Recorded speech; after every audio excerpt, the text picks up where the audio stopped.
Have you ever wondered why happiness feels so elusive? Why chasing it often leads to frustration rather than joy? Well, the answer might surprise you. The key to a truly fulfilling life isn't about avoiding pain, it's about using it to grow. Today, we're diving into a game-changing concept: anti-fragility. It's the difference between bouncing back and coming back even stronger. If you want to unlock real happiness, stay with me because what you'll learn today could change your perspective forever. Let's get started. Chapter 1. The Happiness Trap. Most people believe happiness means feeling good all the time. But that's not just wrong, it's dangerous.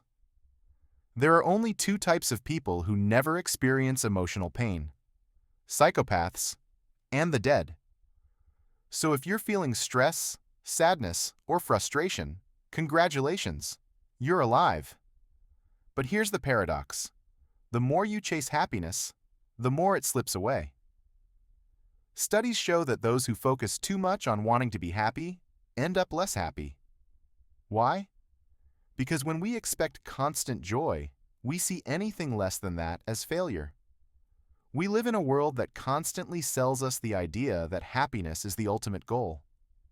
Social media floods us with images of people living their best lives, smiling, traveling, achieving.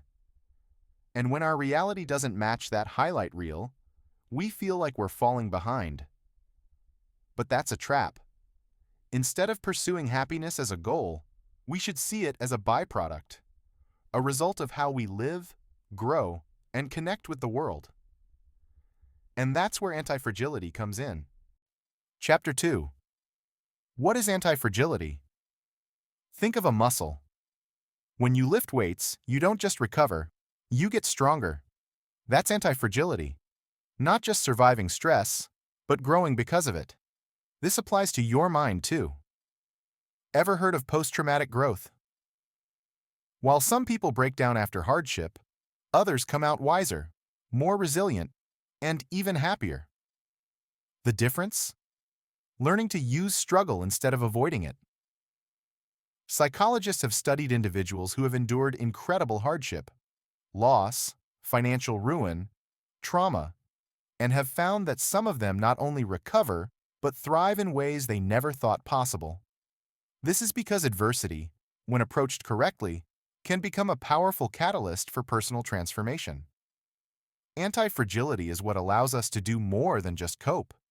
It allows us to adapt and excel. It's the reason some of the most successful people in the world have failure stories before they have success stories. Because without struggle, there's no growth. So how do we apply this in everyday life? That's where the SPIRE method comes in. Chapter 3. The SPIRE method. Your blueprint for growth. Instead of chasing happiness, think of it like sunlight. Looking directly at the sun will blind you, but breaking it down into a rainbow makes it beautiful. Happiness works the same way. The SPIRE method breaks happiness into 5 essential parts. S. Spiritual well-being. Having a sense of purpose makes life meaningful. When you have a reason to wake up, challenges become stepping stones. P. Physical well-being. Stress isn't the enemy. Lack of recovery is. Take breaks, move your body, and sleep well. Your mind depends on it. I calls on intellectual well-being. Stay curious. Read, explore, and challenge yourself. A stimulated mind is a happy mind. R. Relational well-being. Your relationships shape your happiness more than anything. Prioritize time with people who uplift you. E. Emotional well-being. Embrace all emotions. Gratitude in particular is a game changer. Acknowledging the good makes more of it appear. When these 5 elements are in balance, happiness isn't something you chase. It's something you become. Chapter 4. Turning struggles into strength. Life won't always go your way. But here's the secret. Happiness isn't about things working out perfectly. It's about learning to make the best of what happens. Every setback, every struggle, every failure It's all raw material for growth. You can't control everything, but you can control how you respond. Take any major success story, and you'll find struggle at its core. Oprah Winfrey was fired from her first job as a TV anchor.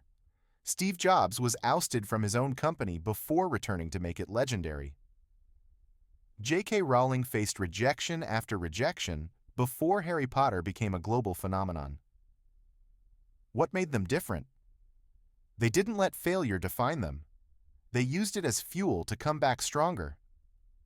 The ability to reframe setbacks as learning experiences is what separates those who crumble under pressure from those who rise above it. The question isn't whether you'll face adversity. It's how you'll respond when you do. So next time life throws a challenge at you, ask yourself, how can I grow from this? Because that's the mindset of someone who doesn't just survive, but thrives. Closing. Happiness isn't about avoiding pain. It's about embracing life fully, both the highs and the lows. When you stop chasing happiness and start building antifragility, you won't just be happy, you'll be unbreakable.